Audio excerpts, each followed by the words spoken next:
History and importance. The Everglades is one of the last untouched natural environments in the United States. At one time, this wetland ecosystem covered 11 million acres, but land conversion and drainage projects impacted the wetlands, vastly decreasing its size to 2 million acres. Fires, hurricanes, floods, and droughts contribute to damage along with pollution, land development, and the ongoing effort to reduce coastal flooding.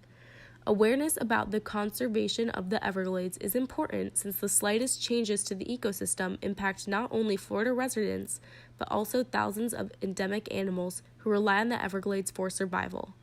Among the Everglades' abundant wildlife are the endangered leatherback turtle, Florida panther, and West Indian manatee.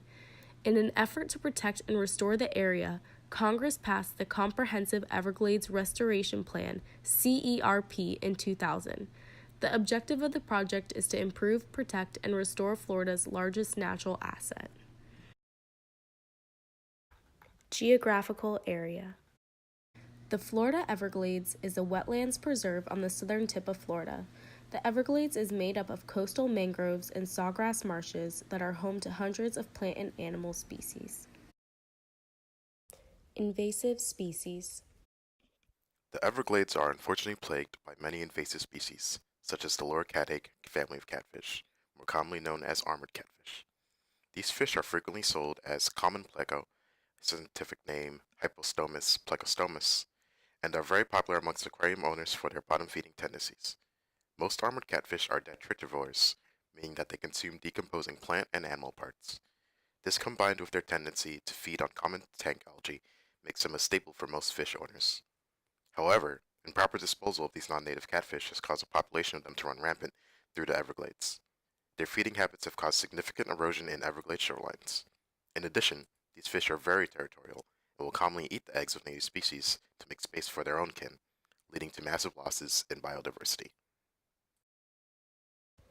Effects of industrialization. Draining and development dates back to the 1900s, and many projects designed to alter the Everglades went unquestioned, but negative implications were not evident until years later. Today, scientists have discovered that many of these projects had tremendous negative impacts on plant and animal species that are endemic only to the Everglades.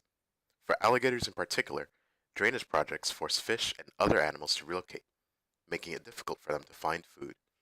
Land conversion and drainage are mostly to blame for the declining health of the Everglades, but there are other variables as well.